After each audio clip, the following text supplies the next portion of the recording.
Hey, how's it going? It's me again. I am inside my apartment right now, and I just hit the play button and without thinking of what I'm going to talk about because, yeah, that's just how it is. Sorry about that. But seriously, though, I was serious about that part. I just wanted to touch kind of briefly. I definitely want to go over the 10-minute mark here again. Just about life here in Japan and the expectations. I guess we can just go off on that. Sorry. I had a long day. Long day at work. And I'm tired. And I'm about to stream too. About to stream some 7 Days to Die. But anyways, so yeah, I'm here in my apartment and it's pretty nice. I like it for one bedroom. I think it's like a 1 LDK or something like that, or one, yeah. And I'm close to Sanwa, which is the commissary, grocery market, whatever. That's like a 2-3 minute walk. Same with Goem Super and Nojima. Nojima is like the Best Buy over here in Japan, and I have a membership there, free membership, and whatever else. You'll find that a lot here in Japan. You would find that just about anywhere else, but more so here in Japan, with memberships and getting point cards and everything else. I highly recommend signing up for that because you do get something good back from that. Like I get with Sanwa, you get these tickets depending on how much you spend. No, how many points you get, and on weekends you get double points if you spend more than 2,500. Yeah, more than 2,500 yen, and it's pretty nice. And you get a ticket that it looks like an actual like golden-ish ticket, yellow ticket, I think, and it's like for 500 yen off, I believe, and it's quite nice. And you can get, I think, you can use up to like 3 or 4 of them. I have to double check with my girlfriend. She keeps track of that. So, yeah. Um, but yeah, let's talk about, just living here in Japan, my experience so far. And in the previous video, I talked about the whole, what is it called? Honeymoon phase that you would go through. And yeah, that definitely hit me hard when I went through it. And it wasn't, I knew it was coming, right? But it just slowly crept in. And it's this realization of either how fucked you are, which is the majority of it, and just how alone you truly are. Um, because you can have as many Japanese friends as you want, and you can speak fluent Japanese and all that, but it's gonna hit you, and it varies from person to person, and again depending on skill level. If you don't know any Japanese, if you do know Japanese and you're like either fluent or near fluent, you'll be fine, because I had some friends that went through it as well. But it still hit them, and they had it rough. But no, compared to the other people that came over here with me, yeah, some of them left, actually. I think about 3 or 4 of them left. I'd say about 6-7 months in. No, they just were like, yeah, this isn't for me. I was like that too. Not at the 6-7 month mark, but after my contract had ended with the company that I was with, I was like, you know what? That's it. And back to America. But then one of my friends pulled through, and he was like, yo, get this job. It pays in USD. They're hiring. I'm like, okay. And is it the best job in the world? No. Do I like the job? It can be nice sometimes.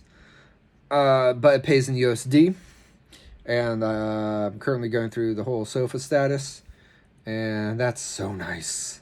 I don't have to pay like the Japanese residence tax. That's awful here, dude.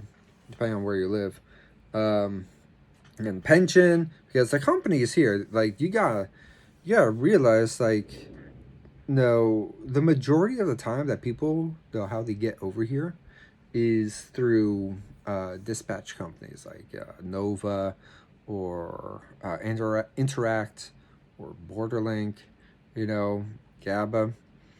They're black companies, meaning that they're shady as fuck. They're really shady, and they will take advantage of you. They will manipulate you emotionally, manipulate you, and it's rough. It is. And and if you guys ever go through that and you're wanting to come over here, hit me up on YouTube or on Twitter, Darius Slayer on Twitter, and I can help you out. I can help guide you and talk you through whatever. Or if you just need someone to talk to, go ahead. But anyways, yeah, it can be rough, but just be thankful that they're willing to bring you on, and that um, you know you have the opportunity to explore and to really get a good grasp on Japanese culture and the kind of lifestyle that you want to have. Now, teaching in Japan, it really depends on the location. It depends if you're going with junior high schools. I taught at 3 different junior high schools, all in countryside. One was way in the countryside, like it was like up on the hill, sort of countryside. But great kids, great staff. The teachers were great. Um, Same with the other 2 schools; they were great. No, although I had one of the schools, one teacher was like a major bitch. Actually, no, there were like 3 of them that were major bitches. You'll notice that if you're going to teach at the schools, and this is just from my experience and from like friends as well who had taught, who were ALTs, like the female teachers, the Japanese female teachers are just bitches.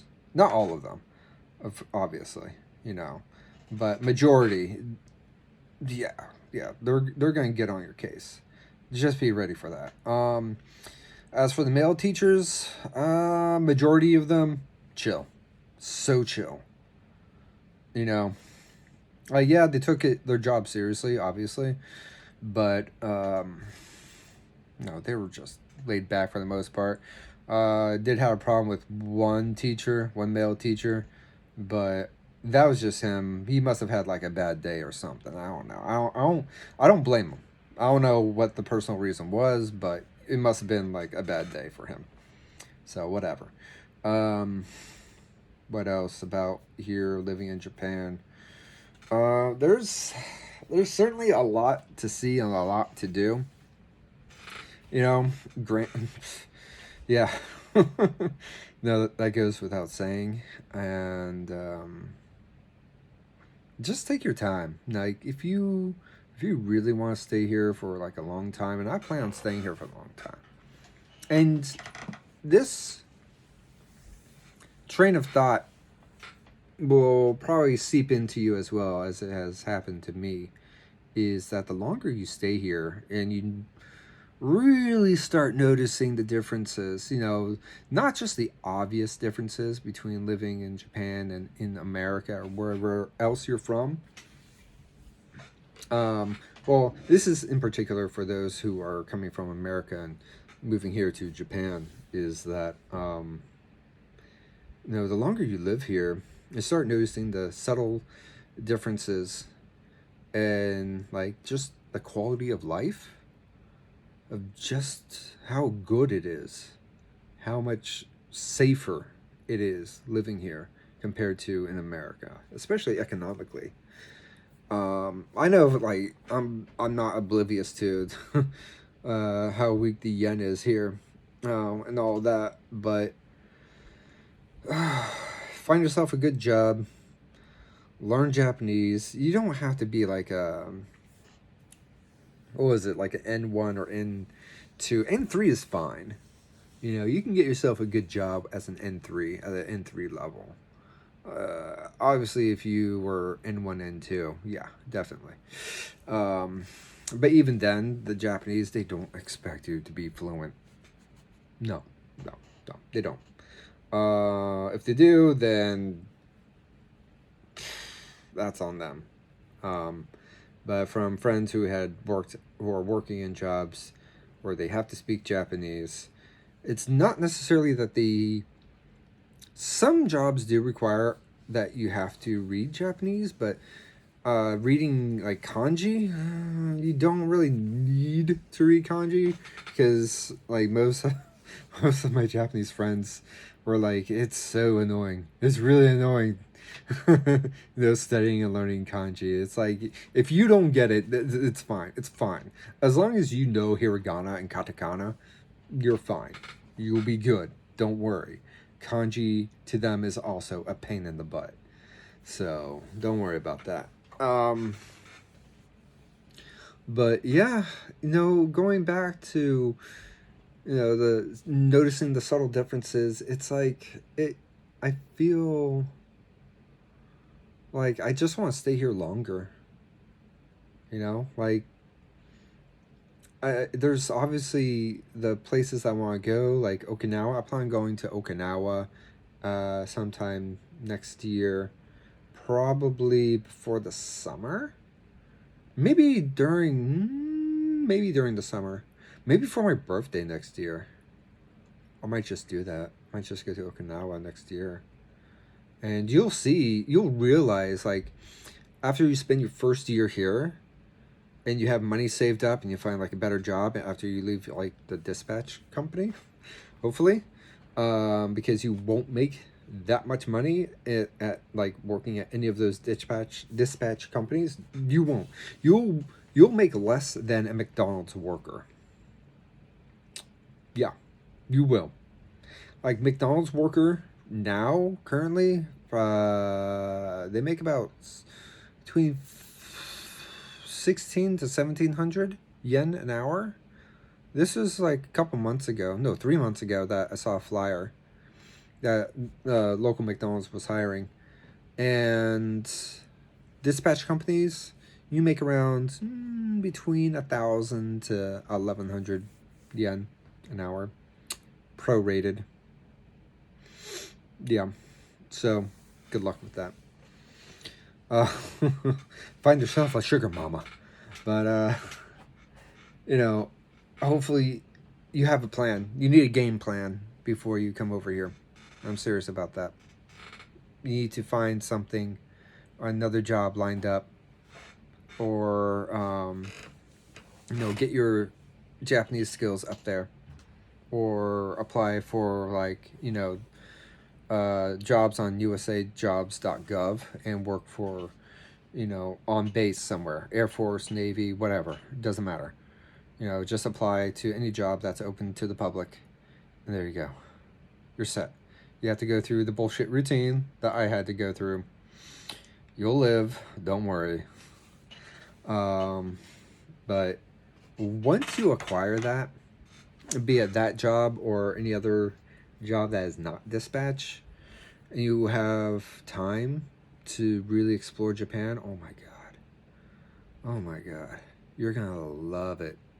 You are going to love it so much. You're not wanting. I want to say 100% guarantee, but I would wager that there's gonna be a pretty good chance that you would not want to move back to America or just about any other country. Maybe if you're from Germany, I don't know. I love Germany. I lived in Munich and Hamburg, and if I had a choice between Japan and Germany, yeah. But anyways, I'll be making my life here in Japan, and if you guys again are thinking about moving over here, have a game plan, have money saved up before you come over here. Like, Usually, well, what I was told by Borderlink was to have at least $5,000 before coming over. The 5,000, half of that is for them to pay for the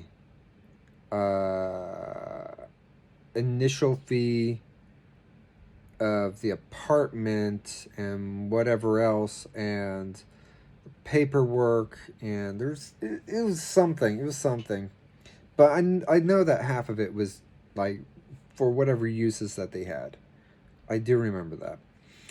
Have at least 7,500 in the bank, at least 7,500 in the bank, and you'll be good, depending on where you live. Please don't move to Tokyo. Move to like not inner city Tokyo, you know. Move to like Kanagawa or Yokohama. Kanagawa, Yokohama. Let's see. Kyoto is fine. Osaka. If you are looking for a job, if you are placed in a job by a dispatch company and they say, hey, where do you want to live? And you want to live in Osaka, tell them Central Osaka. Central Osaka is where you want to go. Trust me on this. Because if you just say, oh, I want to go to Osaka, they're going to place you out in like the countryside. They're going to place you in the countryside. You do not want the countryside. Just say Central Osaka and you'll be good. But yeah, that's just about it, really. Well, there's a lot more, but I want to keep this relatively short. We're already at the 17-minute mark. So, and my throat hurts now because I've been talking and I have been drinking a lot of water, and I ate through like a tube thing of Ritz crackers. Blah, so salty. And I need to get ready to stream. What time is it? Yeah, I have like 3 minutes left until I stream. But anyways, yeah, that's just about it. I'll try to do another video, maybe Friday. But I need to look into a streamer setup, to live stream whenever I'm walking about and doing whatever. Look at the equipment needed. And yeah, that's pretty much it for right now. So hope you guys like this second episode, and I will hopefully do another one Friday, or definitely not Saturday. Saturday I'm going to take my my girlfriend out to Tokyo Skytree and spoil her with like some fancy Italian dinner. Although really, I don't want to have to wear pants because it's so hot. I'm probably going to wear shorts. And Sunday, probably going to either Akihabara, to Window Shop, haha, yeah, right, or go to the Nintendo store in Shibuya.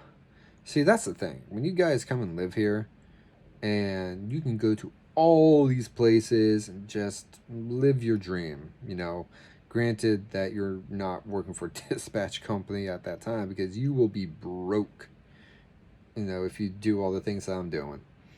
So, yeah. Anyways, that's pretty much it. Thank you all for watching. And I will see you all, hopefully, on my streams. Check me out, Darius Slayer. And also, go ahead and follow me on Twitter. And, yeah. Hit that like button and subscribe to my channel. Alright, see you all later. Peace.